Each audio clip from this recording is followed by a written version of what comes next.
मावळ लोकसभेचे उमेदवार श्रीरंग बारणे यांचा महायुतीकडून प्रचार कसा सुरू आहे हे प्रत्यक्षात पाहण्यासाठी दिल्लीचं एक पथक मावळ लोकसभेत आलेलं आहे। याच अनुषंगाने बातचीत करण्यासाठी आपल्यासोबत स्वतः उमेदवार श्रीरंग बारणे आहेत। आप्पा, नेमकं हे पथक कधी आलेलं आहे आणि ते कशा प्रकारे आता या आपल्या प्रचारावरती नजर ठेवणार आहे? मुळामध्ये इंडियाचा घटक म्हणून शिवसेना, भारतीय जनता पक्ष ही गेल्या अनेक वर्षांची युती आहे, महायुती, आणि या माध्यमातून अनेक जण खरं तर भारतीय जनता पक्षाचे नेते मंडळी, केंद्रीय नेतृत्वाच्या त्याचबरोबर स्टेट लेवलचे नेतृत्व मला भेटून प्रचाराची विचारपूस करतात। काय ते बाकी मतदारसंघामध्ये जाऊन कुणाशी भेटतात, बोलतात, त्या संदर्भात मला काय माहिती नाही, पण माझ्याशी ते बोलतात, प्रचाराची माहिती घेतात। बाकी मला माहिती नाही, तुमच्या माध्यमातूनच मला ती माहिती कळते। परंतु आपण दिल्लीवरून हे पथक येण्याची आणि त्यांना तिथून पाठवण्याची काय गरज काय नाही माहिती, तुमच्याकडूनच समजते ते पथक आले म्हणून, मला काय तशी कल्पना नाही ती। आपल्या जे प्रसिद्धीचं जे काम ज्यांच्याकडे दिलेलं आहे त्यांच्याकडून जे प्रेस नोट आलेली आहे त्यामध्ये तसा उल्लेख आहे की त्याच्यामध्ये तुम्ही नीट वाचले नसेल, तुम्ही अर्थाचा गैरअर्थ करता। भारतीय जनता पक्ष, शिवसेना, राष्ट्रवादी काँग्रेस पक्ष, RPI, मनसे हे गठबंधन, एनडीएचे गठबंधनाच्या माध्यमातून आहे आणि एक एक सीट मोदीजी किंवा भारतीय जनता पक्ष केंद्रीय नेतृत्वाला महत्त्वाची एक एक सीट आहे आणि त्या माध्यमातून काय आउटपुट असेल किंवा काही त्याच्यामध्ये सुधारणा करायची प्रचार यंत्रणाच्या माध्यमातून असेल तर तशा प्रकारच्या सूचना देतात। याचा मीडियाच्या माध्यमातून गैरअर्थ काढण्याचा प्रयत्न केला जातो। याच्यामध्ये एक एक सीट महत्त्वाची असल्यामुळं प्रत्येक मतदारसंघामध्ये देशातल्या या सगळ्या प्रचार यंत्रणेचा भाग म्हणून ते काम करतात। परंतु त्यांच्याकडून आपल्याला काही विचारपूस केली जात नाही, फक्त 6 विधानसभेमध्ये जाऊन ते माहिती घेत आहे। मला काही कुठल्याही प्रकारची विचारपूस केली नाही। त्या बाबतीमध्ये माझ्याशी काही भारतीय जनता पक्षाचे वरिष्ठ मंडळी फोनवरून चर्चा करतात, प्रत्यक्ष कुठल्या माझी चर्चा करायला मला वेळ मिळत नाही। मी सकाळी 8 वाजता घराच्या बाहेर पडतो, रात्री 11-12 वाजता जातो, त्यामुळं माझ्या प्रचाराच्या दौरान अनेक फोन येतात, फोनवरती ते माहिती घेतात। एकूणच या देशामध्ये एनडीएच्या माध्यमातून लढवत असलेल्या प्रत्येक जागावरती तो प्रचाराचा भाग असल्या कारणानं, या प्रचार यंत्रणेचा तो भाग असल्या कारणानं अनेक केंद्रीय नेतृत्व या संदर्भामध्ये प्रचाराची माहिती घेतात। पंतप्रधान नरेंद्र मोदी यांनी तुमच्यासाठी 29 तारखेला पुण्यात सभा घेतली, काय फरक झालाय त्याच्यानंतर आपल्या या सगळ्या प्रचार यंत्रणेमध्ये आणि जनतेचा जो प्रतिसाद मिळतो त्याच्यामध्ये? जनतेचा प्रतिसाद सुरुवातीपासून गेल्या 10 वर्षामध्ये मी केलेली कामं जनतेच्या पुढे मांडतोय। त्याचबरोबर पंतप्रधान सन्माननीय नरेंद्र मोदी यांच्या नेतृत्वाखाली देशभरात झालेला विकास हा जनतेपुढे मांडण्याचं काम 29 तारखेच्या प्रचार सभेमध्ये पुण्यामध्ये देशाचे पंतप्रधान सन्माननीय नरेंद्रजी मोदी यांनी केलेला आहे आणि या माध्यमातून एक उत्साह मतदारामध्ये आणि कार्यकर्त्यामध्ये आपल्याला जाणवतो की या संपूर्ण लोकसभा मतदारसंघामध्ये कार्यकर्ते एकजुटीने भारतीय जनता पक्ष, शिवसेना, राष्ट्रवादी काँग्रेस पक्ष हे प्रमुख पक्ष आहे, त्याच्याबरोबर सहयोगी पक्ष आहेत, ते सातत्यानं एकजुटीनं काम करतात आणि मोठा रिस्पॉन्स या मतदारसंघामध्ये आपल्याला मतदाराचा आणि कार्यकर्त्याचा पाहायला मिळतो।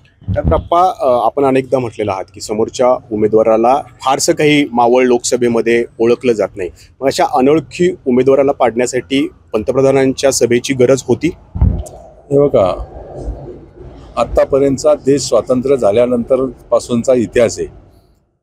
केंद्रीय नेतृत्वाचं जे कोणी नेते असतात ते येऊन सभा घेतात। या अगोदर इंदिरा गांधींची सभा झाली, राजीव गांधींची सभा झाली, मनमोहन सिंगची सभा झाली, सगळ्या पंतप्रधानांच्या सभा झाल्या। लोकसभेच्या निवडणुकीच्या माध्यमातून देशाचे पंतप्रधान 2014 मध्ये आले होते, मोदीजी पंतप्रधान झाल्यानंतर 19ला देखील सभेसाठी पुण्यामध्ये आले होते आणि 2024ला हा प्रचाराचा भाग आहे, प्रचार यंत्रणेचा भाग आहे आणि त्याचा गैरअर्थ कुणी काढू नये। परंतु मोदीजींच्या नेतृत्वाखाली एनडीएच्या निवडणुका होत असताना घटक पक्ष ते भारतीय जनता पक्ष पुण्यातून निवडणूक लढते, मी स्वतः मावळ लोकसभा मतदारसंघातून शिवसेनेच्या पक्षाच्या माध्यमातून उमेदवारी लढतोय, बारामती आणि शिरूर ही राष्ट्रवादी काँग्रेस पक्ष निवडणूक लढतोय आणि या पुणे जिल्ह्यातल्या 4ही लोकसभा मतदारसंघामध्ये प्रचारार्थ माननीय मोदीजी आले होते आणि चांगली सभा, लाखोपेक्षा जास्त संख्येनं त्या ठिकाणी मतदार कार्यकर्ते आले होते. आणि मला पूर्णपणे विश्वास आहे या देशातला प्रत्येक मतदार हा मोदीजींच्या विचाराने प्रेरित झालेला आहे. शेवटचा प्रश्न असा आहे की अनेकदा म्हणजे कोणती निवडणूक असली की डावपेच त्यामध्ये आलेच. म्हणजे 2014ची पण लोकसभा आम्ही मावळची बघितली होती, त्यावेळेला दिवंगत लक्ष्मण जगताप तुमच्या समोर होते. त्यावेळेला पण श्रीरंग बारणे नावाचे अनेक उमेदवार होते, लक्ष्मण जगताप नावाचे अनेक उमेदवार होते. अशी तीच खेळी आत्ताही या ठिकाणी दिसून येत आहे. संजोग वाघेरे पाटील या नावाचं जरी नसले तरी संजोग पाटील म्हणून एक उमेदवार या ठिकाणी रिंगणात आहेत. आणि त्या उमेदवाराचा अर्ज भरताना आपले काही समर्थक त्या ठिकाणी होते. खिशावरती एक शिक्का कदाचित ते विसरले असतील, मोदीजी आणि आपलं आणि धनुष्यबाणाचं चिन्ह असं होतं. याच्यामुळे एक संभ्रम निर्माण झाला की तुम्हीच तो या ठिकाणी उमेदवार आणलाय आणि त्यांच्या समोर या ठिकाणी उभा केला नाही, त्यामुळं तुमचा पराभव तुम्ही स्वीकारलाय असं या ठिकाणी विरोधकांकडून बोललं जाते. मी तुम्हाला सांगतो की या देशामध्ये लोकशाहीमध्ये प्रत्येकाला उभं राहण्याचा अधिकार आहे. आणि गेले अनेक वर्ष मी राजकारणामध्ये आहे. या मतदारसंघामध्ये 10 वर्ष लोकप्रतिनिधी म्हणून काम करतो, पण पिंपरी चिंचवड शहरामध्ये 30 वर्ष. अनेक कार्यकर्ते माझ्याबरोबर जोडले गेलेले. कार्यकर्ते जोडत असताना आता तुम्ही प्रचार आहे, अनेक कार्यकर्त्यांच्या छातीवरती बॅच लावलेला आहे. मोदीजींचा त्याच्यामध्ये फोटो आहे, माझाही फोटो आहे. कार्यकर्ता उत्साहपोटी गेला असेल, कुणीतरी त्याला वडून नेला असेल की फॉर्म भर माझा म्हणून, ये चल तुला फोटो काढतो. हा प्रचाराचा भाग आहे. समोरच्या विरोधी पक्षाच्या उमेदवाराच्या पायाखालची वाळू सरकलेली आहे, त्यामुळे अशा प्रकारचं वक्तव्य करतात. निवडणुकीमध्ये मतदार ठरवणार आहे, जे काय निर्णय होणार तो मतदार ठरवणार आहे.